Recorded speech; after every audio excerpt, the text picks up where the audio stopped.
الدنيا هذيا فما برشا حاجات تخوف مازلنا ما نعرفوهمش. ينجم يكونوا عباد، نجم تكون حتى انت.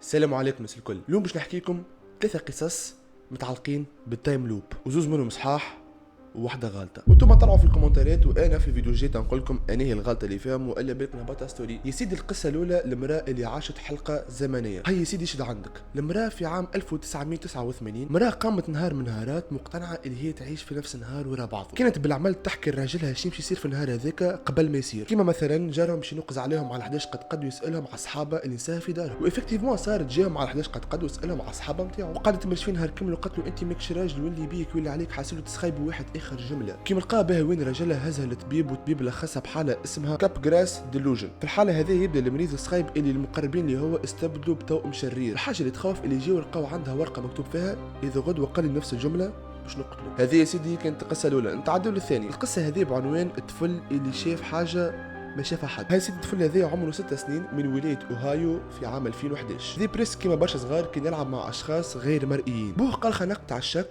وقال خلينا نحط كاميرا في بيته ونشوف شنو اللي فما. يا اخي كي شاف التسجيل يلقى طفل ولده قاعد يحكي مع الظل قاعد يتحرك. التفسير العلمي في الحكايه هذه يقول تم تشخيص الطفل هذايا بالذهان الطفولي، معناه الطفل هذايا راه في هلاوس بصريه وسمعيه قريبه للواقع على الاخر. ومن بعد فقت العائله اللي دارهم مبنيه فوق مقبره نتاع صغار، يمكن صدفه. والثالثه الاخرانيه في عام 2017 راجل اسمه كارلوس طالبوا شكون نمرو غريب. الرساله الصوتيه هذه كان فيها صوت مش مفهوم، حسوا كانوا كلام مقلوب. كي يجي قلب الصوت يلقى ابيل يقول له اللي راك باش تموت بعد 7 ايام، والاغرب اللي بالرسمي كارلوس مات بعد ب7 ايام بنوبه قلبيه. والبيزار اللي برشا عباد حلفوا وتكتفوا عملوهم الكل قالوا اللي جا نفس لابيل او في الاخر بكل طلع سكام. وهذيك كانت القصه الثالثه. التايم لوب رينيه في برشا افلام وبرشا مسلسلات وبرشا سيريات، اما حسب رايك انت موجود بالحق؟ اعطينا رايك في كومنتير اسكو التايم لوب موجود بالرسمي ولا لا، واعطينا انهي القصه اللي فيهم الكذبه. كان الفيديو هذا غلق 10000 فيو. قبل ما يهبط الفيديو الجاي نهبط لكم ستوري انهي الكذبه، ونتلاقاو في الفيديو الجاي.